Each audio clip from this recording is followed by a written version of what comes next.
The black ships came from the edge of space, like death itself. Admiral Kekstar stood on the bridge of his flagship, watching the small blue planet grow larger on the screens. His tall, crystal-like body reflected the lights of the control panels. As he studied the data his scouts had gathered, this world was called Earth by its people. The humans who lived there had only recently learned to travel between stars. It spread to a few nearby worlds and built some space stations, but they were still young and weak. Perfect targets for the Zelathron Empire, Kekstar had done this same thing hundreds of times before. His fleet would appear in orbit around a world. They would send out the fear waves that all Zelathron ships could produce. The people below would feel terror so strong they could not move or think. Then they would surrender without any fighting at all. It had worked for 3,000 years. The Zelathron Empire ruled half the galaxy this way. They never needed to fire weapons or land armies. Fear was enough. Fear was everything. Begin the approach, Kekstar ordered his crew. Standard formation. Prepare the fear projectors.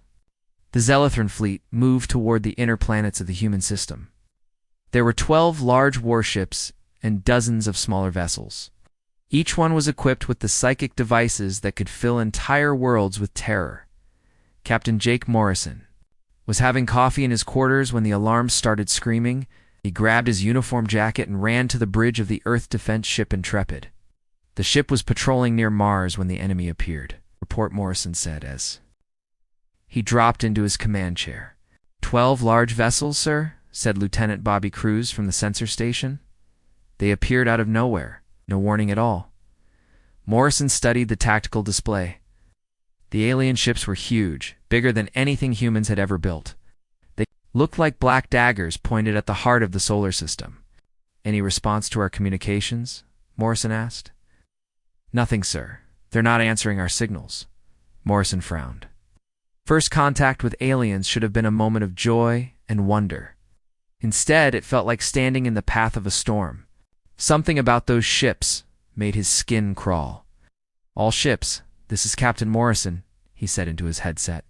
Form defensive positions. Prepare for possible hostile action. The human fleet was small compared to the alien force. Only 6 defense ships and a few patrol vessels. But they were fast, and their crews were well trained. Would be enough. On the Zelathron flagship, Admiral Kekstar watched the human ships move into formation. He almost felt sorry for them. They looked so small and helpless against his mighty fleet. Activate the fear projectors, he commanded. The psychic wave rolled out from the Zelathron ships like an invisible tsunami. It reached the human vessels in seconds. On every human ship, the effect was immediate and devastating. Morrison felt it hit him like a physical blow.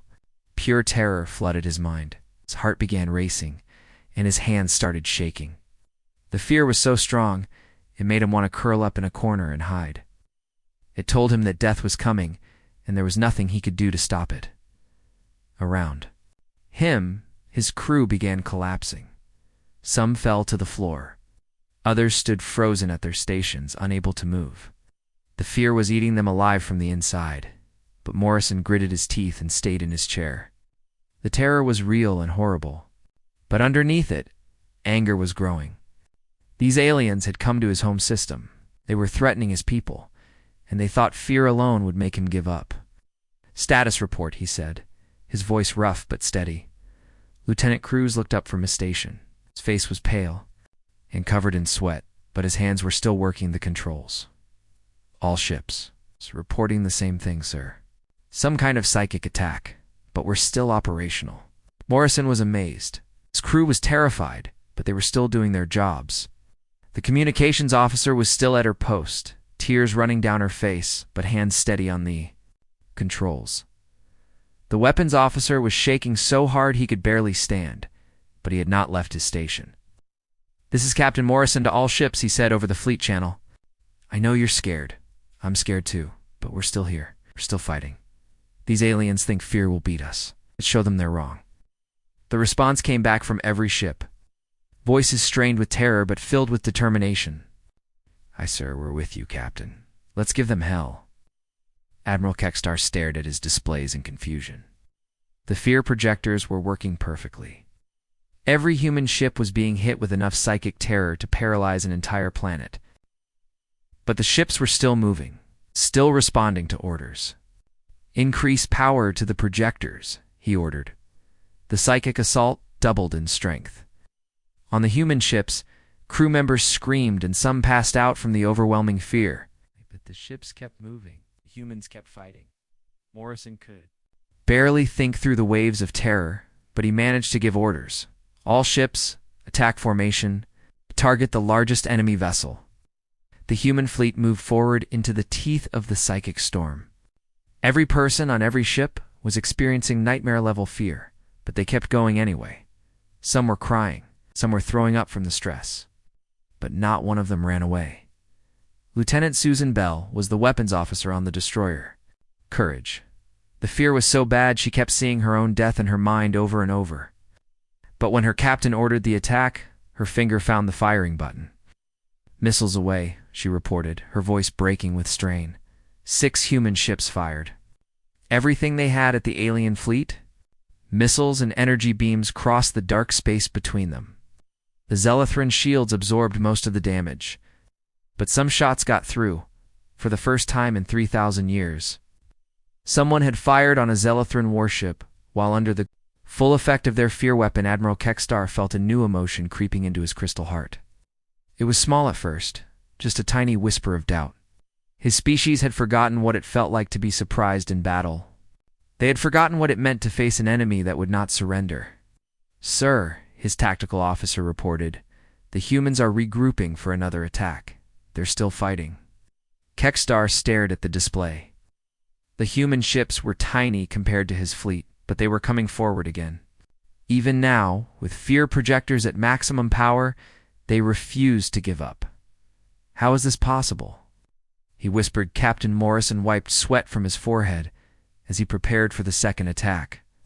The terror was still there, clawing at his mind, like a living thing. But underneath it, something else was growing. Not just anger anymore, but a cold, hard determination. These aliens had made a mistake. They thought humans were just another species to be conquered with fear. They did not understand that humans had been dealing with fear their entire existence. Fear of the dark, fear of death, fear of the unknown.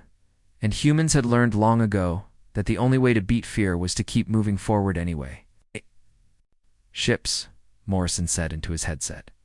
"Second attack run. Make it count." The human fleet charged forward again through the psychic storm. Every person aboard was terrified beyond measure, but they fought anyway, because that's what humans do. They face their fears and keep going. Admiral Kekstar watched his perfect weapon fail for the first time in history. These humans were something new in the galaxy, something his people had never encountered, a species that could be afraid and fight. At the same time, the battle for Earth's solar system had begun, and both sides were about to learn things they had never known before. The Zelathrans would discover what it meant to face an enemy that refused to surrender. And the humans would discover that sometimes the greatest strength comes from being afraid and doing what must be done anyway. Colonel Lisa Hayes watched the evacuation ships lift off from the colony on Europa. Each transport was packed with families fleeing the alien invasion. Children pressed their faces against the windows, looking back at the only home they had ever known. "That's the last one," reported Major Tim Johnson from the communications station. "All civilians are clear."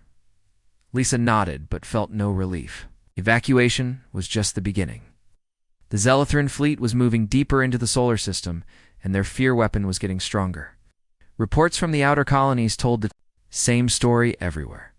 The aliens would arrive, broadcast their terror, and wait for surrender. But the humans were not surrendering. They were running, fighting, and dying, but they were not giving up. "Colonel, we have incoming," called Sergeant Mary Lopez from the sensor station. 3 alien ships, coming in fast. Lisa felt her stomach drop. The evacuation fleet was still climbing away from Europa's surface. The transports were slow and defenseless. If the aliens caught them, thousands of people would die. All defense. "Platforms, prepare for battle," Lisa ordered. "We need to buy the transports time to reach the jump point." The fear hit them like a wall of ice water. Lisa doubled over as terror flooded her mind. Round her, soldiers collapsed or grabbed onto their stations to keep from falling. The alien fear weapon was stronger than before, like standing in a hurricane of pure dread. But the defense platforms kept firing. Human gunners pulled triggers with shaking hands. Missile operators launched attacks while tears ran down their faces. The fear was terrible, but it was not enough to stop them. Meanwhile, on the research station Galileo, Dr. Ryan Clark was making the discovery that would change everything. He had been studying the alien broadcasts since the first attack, trying to understand how their fear weapon worked. "It's incredible," he said to his assistant, Dr. Helen Adams. "The Zelithran fear projection targets the same brain areas that humans use for stress response, but instead of shutting us down, it's actually activating our fight-or-flight systems." Helen looked at the brain scans on her screen. Even through her own fear, she could see what Ryan meant. The alien weapon was designed to cause paralysis. But human brains were responding differently. "It's like they're giving us a massive dose of adrenaline," she said. "Our bodies think we're in mortal danger, so they're preparing us to fight or run." "Exactly," Ryan said. "Other species must shut down completely when they feel this level of fear. But humans have evolved to function under extreme stress. We've been dealing with predators and disasters for millions of years." An alarm sounded through the station. More alien ships were approaching. The research team felt the familiar wave of terror wash over them, but they kept working. Helen's hands shook as she saved their data to emergency storage. Ryan's voice cracked as he sent their findings to Earth Command. They were terrified, but they were still scientists. They had a job to do. On Europa, Colonel Hayes was learning the same lesson in a more direct way. Her defense platforms were outnumbered and outgunned, but they were holding their ground. The alien ships seemed confused by the human response. "Ma'am," called Lieutenant Bruce Carter from the tactical station, "the aliens are pulling back. They're not pressing their advantage." Lisa wiped sweat from her face and studied the display. The Zelithron ships were indeed retreating, even though they could have easily destroyed the human defenses. It was as if they did not know how to fight an enemy that could still shoot back while being terrorized. "All units, pursue and harass," she ordered. "Don't let them regroup." The human fighters launched from their hidden bases in the ice caves of Europa. Each pilot was scared out of their mind, but they flew anyway. Lieutenant Danny White led the first squadron, his voice steady. Despite the fear that made his heart race, "Target the lead ship," he told his pilots. "Hit them hard and fast." The fighters dove through the psychic storm of terror. Several pilots vomited in their helmets from the stress, but they kept flying. Their missiles found their targets, and for the first time, a Zelithron warship took serious damage. Admiral Kekstar stood on his bridge, trying to understand what was happening. His tactical displays showed impossible things. Human forces that should have been paralyzed with fear were attacking his ships. His weapons officers were reporting damage to vessels that should have been untouchable. "Sir," his communications officer said, "we're receiving reports from all fleet units. The humans are not responding to the fear projectors as expected." "Increase power again," Kekstar ordered. "Maximum strength." A psychic assault reached levels that had once brought entire civilizations to their knees. On every human ship and station, people screamed. Some passed out, and others broke down completely. But enough remained functional to keep the fight going. Captain Morrison led a group of 6 ships in a desperate attack on the alien flagship. The fear was so strong that his crew could barely speak, but they managed to coordinate their assault through hand signals and short, broken commands. "Fire when ready," Morrison said, his voice barely a whisper. The human ships opened fire at close range. Energy beams and missiles hammered the Zelithron shields. The alien ship rocked under the assault, and for a moment, its fear projectors flickered. In that instant of reduced terror, Morrison's crew felt a surge of hope. They could hurt these aliens. The enemy was not invincible. "All ships, concentrate fire on the shield generators," Morrison ordered, his voice growing stronger. The attack continued, and something strange began to happen. The longer the humans fought under the fear weapon, the better they seemed to handle it, not because the fear was getting weaker, but because they were adapting to it. Dr. Clark had been right. The human response to extreme fear was to become more focused, more determined. The terror that was supposed to paralyze them was instead sharpening their survival instincts. Commander. Amy Foster learned this lesson the hard way when she led a boarding party against a damaged Zelathron scout ship that had crashed on Europa's surface. Her team of 20 Marines approached the crash site through the ice tunnels, feeling waves of fear with every step. "Remember your training," she told her team. "Fear is real, but it can't actually hurt you. Keep moving forward." Marines advanced through the alien ship's corridors. The fear projectors inside were still working, filling the air with psychological terror. Several Marines collapsed, but the others dragged them forward. They had a mission to complete. The Zelathrans inside the ship had never seen anything like it. Armed enemies were walking through their strongest fear fields, advancing despite overwhelming terror. Some of the crystal beings actually fled deeper into their ship, experiencing something they had not felt in thousands of years. They were afraid of the humans. Amy's team reached the ship's bridge and found 3 Zelathran officers huddled behind their control stations. The aliens were broadcasting fear with all their strength, but the humans kept coming. One Marine, Corporal Jack Rivers, walked right up to the main fear projector and smashed it with his rifle. "Secure the area," Amy ordered. "Take prisoners if possible." The Zelathrans surrendered without resistance.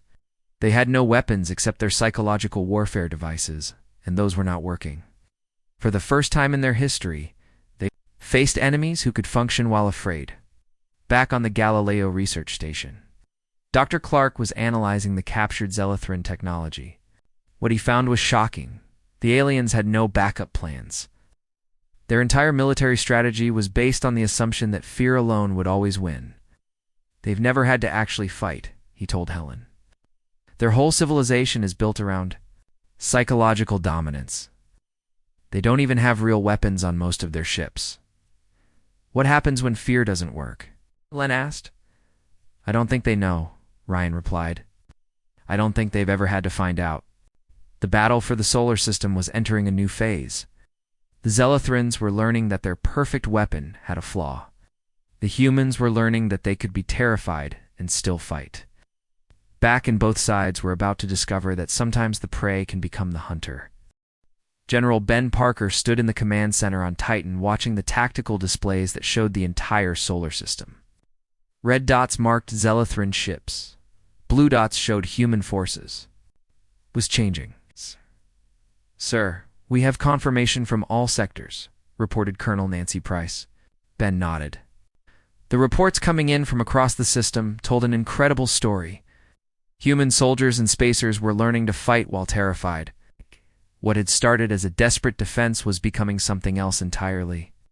"What's the status on the new training protocols?" he asked. "Rolling out to all units, sir.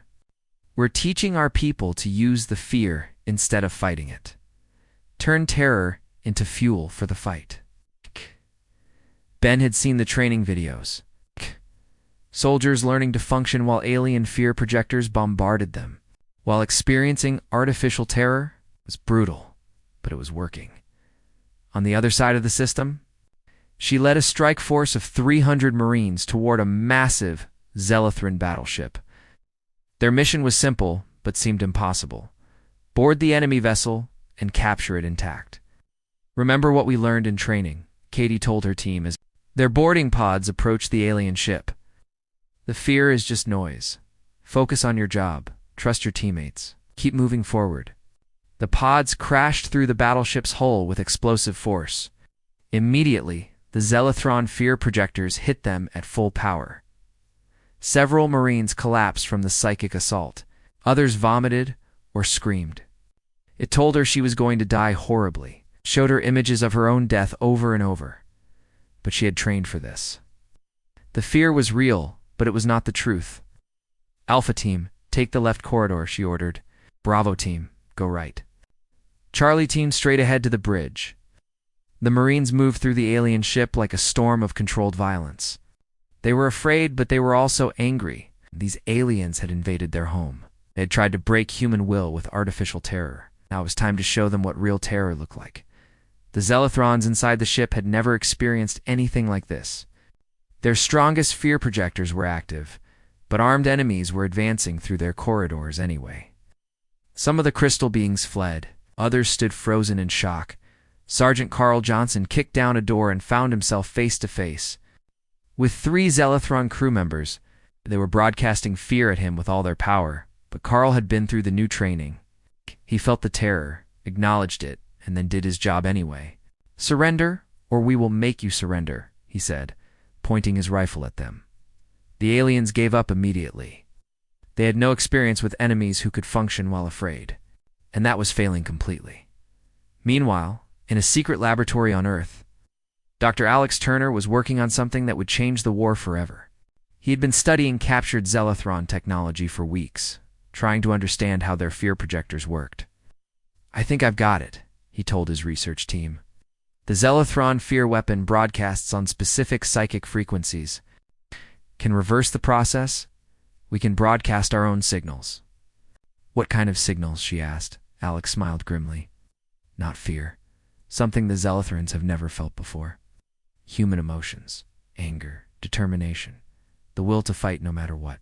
He sat in a chair surrounded by the new psychic transmitters, while Alex slowly powered them up. "How do you feel?" Alex asked. Mike's eyes grew wide. "Feel ... angry. Really angry. Like I want to fight something. I'm not afraid of anything." The human psychic weapon was born. Instead of broadcasting fear, it transmitted the raw aggression and determination that had helped humans survive for millions of years. And it would prove to be just as effective. Admiral Kekstar received the reports from his boarding action with disbelief. The humans had captured one of his battleships. It's not destroyed it, captured it. "The humans fought through our strongest fear projectors. Sir, they seemed to get stronger as the battle continued. His fleet was still larger and more powerful than the human forces, but something fundamental had changed. For the first time in 3,000 years, fear was not enough to guarantee victory. Detecting some kind of new transmission from the human ships. It's not fear, but it's affecting our crews." "What do you mean?" Kekstar asked.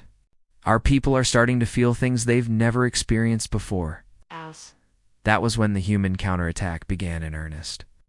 Captain Morrison led a fleet of 20 ships toward the Zealothron formation. But this time, the human vessels were broadcasting their own psychic signals.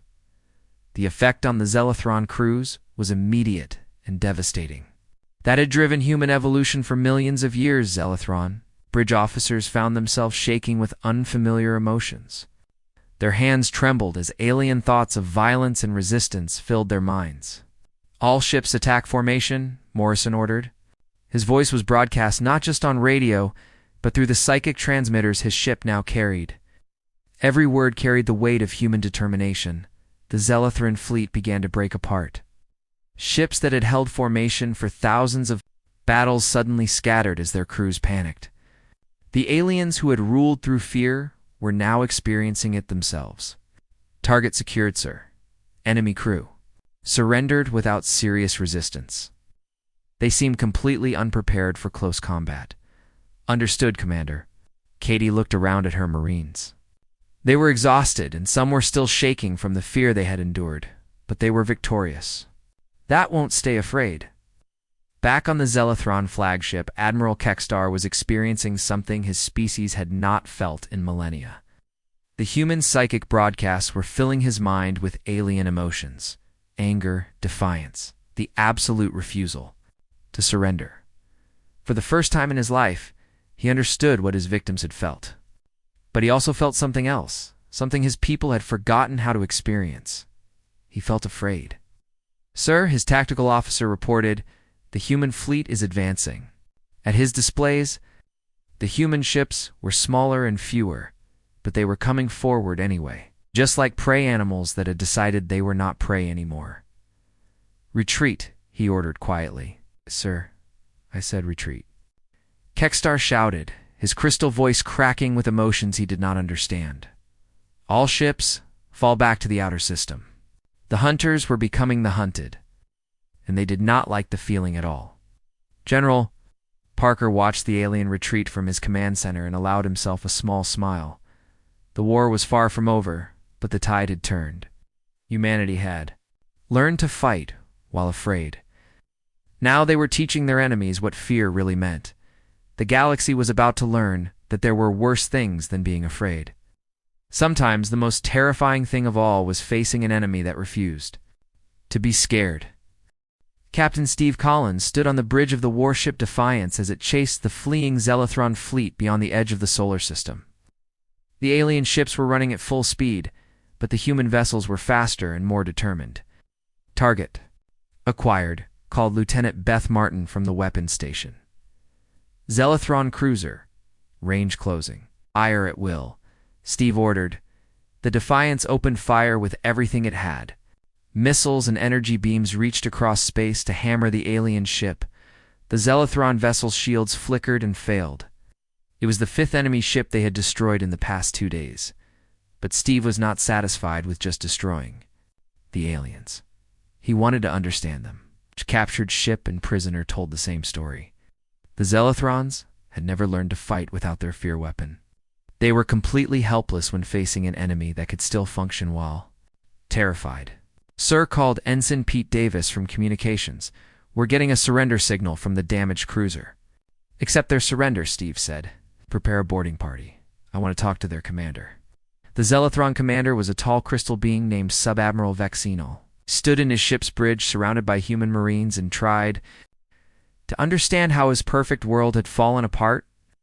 Why do you not surrender? He asked Steve through a translator device. We have shown you the true fear. We have filled your minds with terror, yet you still fight. Steve looked at the alien commander with something like pity, because being afraid and giving up are two different things. You taught us to be scared, but you never taught us to quit. Vexenol's crystal body trembled. The human psychic broadcasts were still affecting him, filling his mind with emotions his species had never evolved to handle. Anger, defiance, the will to fight even. When death seemed certain, we have ruled the galaxy for 3,000 years, he said. Fear has always been enough. Not anymore, Steve replied. You made one mistake. You assumed that fear and defeat were the same thing. They're not. Meanwhile, deeper in space, Lieutenant, Sarah Kim was leading a reconnaissance mission to a Zelathron research facility. Her ship, the scout vessel Tracker, had followed the alien fleet to a hidden base in an asteroid field. What do you see? Asked Sergeant Joe Wilson from the sensor station. It's huge, Sarah said, studying the displays. Some kind of research? Complex. They're probably trying to develop new weapons. The facility was protected by fear projectors that could fill entire star systems with terror. But Sarah's crew had been through the new training. They felt the fear, acknowledged it, and did their job anyway. Take us in, she ordered. Full stealth approach. The Tracker slipped through the asteroid field like a ghost. So focused on their research that they never noticed the small human ship approaching their base. Sarah led a team of 10 specialists inside the facility. They moved through corridors filled with crystal beings who were working frantically on new fear weapons. The aliens were so desperate that they barely noticed the human infiltrators. What Sarah found in the research labs changed everything. The Zelathrons were not just trying to make stronger fear weapons. They were trying to develop courage, trying to learn how to fight without relying on terror. Look at this, whispered Corporal Rita Lopez, pointing at a display screen. They're studying human brain patterns. It's trying to figure out how we can function while afraid. Sarah examined the alien research. The Zelathrons had dissected human psychology down to the smallest detail. They understood exactly how the human mind worked under stress. But understanding and doing were two different things. They can't do it, she realized. They can study us all they want, but they can't change. What they are? They evolved to avoid confrontation. We evolved to face it. The reconnaissance team planted monitoring devices throughout the facility and retreated without being detected. But what they had learned was more valuable than any weapon. The Zelathrons were desperate and afraid, trying to become something they could never be. Back at the facility, senior researcher Keel Thara worked frantically on her experiments. She had been studying human prisoners for weeks, trying to understand how they could function under extreme fear. "The humans possess something we have lost," she reported to her supervisor. "They can experience terror and still make rational decisions, still coordinate attacks, still fight back." "Can we duplicate this ability?" asked her supervisor. Kyle Thara's crystal body dimmed with frustration. "We have tried everything. Genetic modification, psychological conditioning, chemical enhancement. Nothing works. Our people shut down completely when faced with direct confrontation." The truth was becoming clear to the Zelathron leadership. They had spent so long relying on fear that they had forgotten how to do anything else. Their entire civilization was built on the assumption that psychological warfare would always be enough. But the humans had proven that assumption wrong. Admiral Kekstar received the reports from the research facility with growing despair. His fleet was scattered across 3 star systems, running from human pursuit groups that seemed to be everywhere at once. "Sir," his tactical officer reported, "we've lost contact with Battle Group 7. The humans found them hiding in the Proxima system." "How many ships lost?" Kekstar asked. "All of them, sir. 12 vessels. No, the humans took prisoners, but destroyed the ships." Kekstar felt the alien emotion of despair creeping into his mind. The human psychic broadcasts were getting stronger, and his people were losing their ability to function under the constant assault of unfamiliar feelings. "What do our prisoners report?" he asked. "The same thing, sir. The humans are not just fighting us, they're hunting us. They seem to enjoy the chase." That was the truth that terrified Kekstar most of all. The humans were not just defending themselves anymore. They were pursuing his fleet with the single-minded determination of predators chasing prey. "Captain," Morrison led the largest human task force ever assembled as they closed in on the main Zelathron fleet. 50 ships all equipped with the new psychic weapons, all crewed by humans who had learned to turn fear into fuel for the fight. "All ships. This is Morrison," he broadcast. "The aliens are trapped in the Vega system. We have them surrounded. Remember, we're not just fighting for ourselves. We're fighting for every species these aliens have terrorized for the past 3,000 years." The human fleet moved into the Vega system like a pack of wolves. The Zelathran ships were clustered around a gas giant, their crews paralyzed by emotions they had never learned to handle. "Sir," reported his tactical officer, "the aliens are broadcasting on all frequencies, it sounds like. Sounds like they're begging." Morrison listened to the alien transmissions. The proud Zelathrans who had conquered half the galaxy were pleading for mercy. They were offering to withdraw from all human territory, offering to pay massive reparations, offering anything if the humans would just stop hunting them. "Respond to their transmission," Morrison ordered. The alien fleet commander, Admiral Kekstar, appeared on the main screen. His crystal body was flickering with colors that the humans had learned meant fear and desperation. "Please," Kekstar said, "we will leave your system. We will never return. Just stop the pursuit." Morrison looked at the alien commander with cold eyes. "You came to our home. You tried to break our will with terror. You thought fear would make us surrender." "We were wrong," Kekstar admitted. "We did not understand. We have never faced a species like yours." "No," Morrison agreed. "You haven't. And now you're learning what it feels like to be hunted, to be afraid and helpless." The human fleet closed in on the trapped Zelathrons. The aliens who had ruled through fear for 3 millennia were about to learn what terror really meant. But Morrison was not finished. The hunt was just beginning, and the humans had tasted victory. They are going to follow these aliens all the way back to their homeworld. The predators had become the prey, and the prey had become the predators. The galaxy was about to change forever. Commander Nick Taylor led the human fleet through the final jump to the Zelathron homeworld. 300 ships emerged from faster-than-light travel to find themselves facing the heart of an empire that had ruled the galaxy for 3,000 years. The planet below was beautiful in its own alien way. Crystal cities stretched across continents, their surfaces reflecting the light of twin suns. Orbital stations surrounded the world like glittering jewels. But there was something wrong with the picture. "Sir," reported Lieutenant Kate Morgan from the sensor station. "I'm detecting massive evacuation activity. Ships leaving the planet's surface, stations powering down. Nick studied the tactical display. The mighty Zelethron homeworld was emptying itself.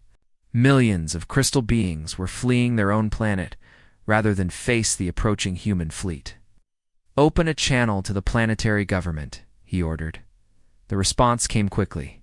"Oh!" A tall Zelethron appeared on the main screen, her crystal body flickering with colors that human scientists had learned meant extreme fear. "I am High Counselor Zixnara," she said, her voice shaking through the translator. We surrender. Please do not attack our world." Nick felt a strange mixture of satisfaction and sadness. The empire that had terrorized countless species was begging for mercy from the humans they had tried to conquer.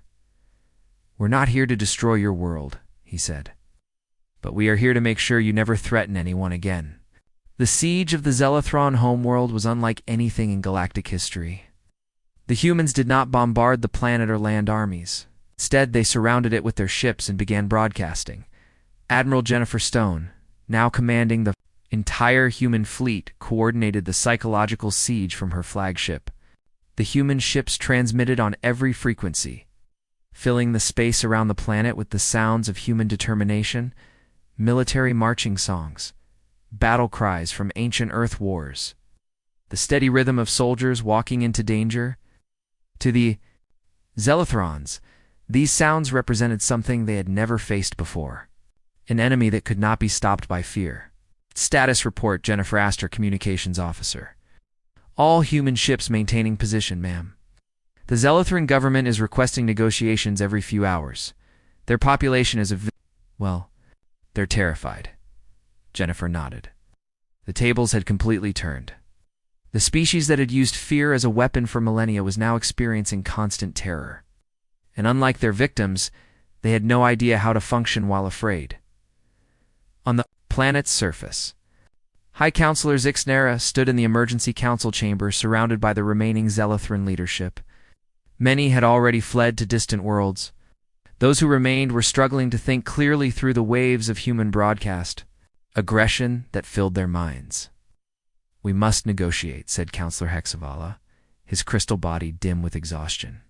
"The humans are not like our previous enemies. They do not seem interested in conquest or destruction. But they will not leave." "What do they want?" asked another counselor. Zixnara had been studying the human transmissions for days. The answer was becoming clear, and it frightened her more than any weapon. "They want us to understand," she said quietly. "They want us to feel what we made others feel. They want us to know what it means to be afraid and helpless." The psychological siege continued for weeks. Human ships patrolled the system, their broadcasts never stopping. The sound of human voices filled space around the Zelethron homeworld, not threatening or angry, but determined and unafraid. Captain Jake Morrison, the officer who had first faced the Zelethron invasion, now commanded one of the siege ships. He watched the alien world through his bridge windows and thought about how much had changed. "Sir," called his communications officer, "we're receiving another surrender offer from the planetary government." "What are they offering this time?" Morrison asked. "Complete withdrawal from all conquered territories. Massive reparations. Technology transfers. They're offering everything, sir." Morrison considered the offer. The Zelethrans were broken, completely demoralized by their first taste of helplessness. They would probably agree to any terms the humans demanded. "Forward the offer to Admiral Stone," he said. "But keep broadcasting. They need to understand this completely." The final negotiations took place on a neutral space station. Admiral Stone sat across from High Counselor Zixnara and the remaining Zelethron leadership. Between them lay the terms that would reshape the galaxy. "Your empire is finished," Jennifer said simply. "You will withdraw from all conquered worlds. You will return all stolen resources. You will submit to monitoring by a coalition of the species you once terrorized." Zixnara's crystal body flickered with resignation. "We accept. But please, no more of the broadcasts. Our people cannot function while experiencing such aggressive emotions." "That's exactly the point," Jennifer replied. For 3,000 years, you've done this to others. Made entire civilizations helpless with fear. Now, you know how it feels.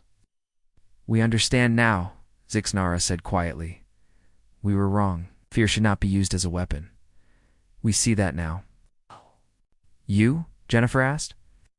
Or are you just saying that because you're afraid? The question hung in the air between them. Both sides knew the answer. The Zealothrans were not sorry for what they had done. They were just terrified of what might happen to them. The terms are non-negotiable, Jennifer continued. Your empire will be reduced to a single star system under human protection. Your fear weapons will be destroyed. Your military will be disbanded. And you will spend the next century making amends to your victims. And if we refuse? Zixnara asked. Jennifer's expression did not change. Then we continued the siege. Forever. If necessary, your people can live in constant fear until they learn what we learned. That being afraid and giving up are two different things. The Zealothran Empire officially surrendered 3 days later. The document was signed on the human flagship, witnessed by representatives from dozens of liberated worlds. Species that had lived in terror for millennia watched as their former oppressors became refugees in their own galaxy. But the story was not over. As news of the Zealothran defeat spread across the galaxy, other species looked to humanity with a mixture of gratitude and concern. The humans had freed them from one tyrant, but what kind of rulers would they become? Admiral Stone addressed this concern in her final report to Earth Command.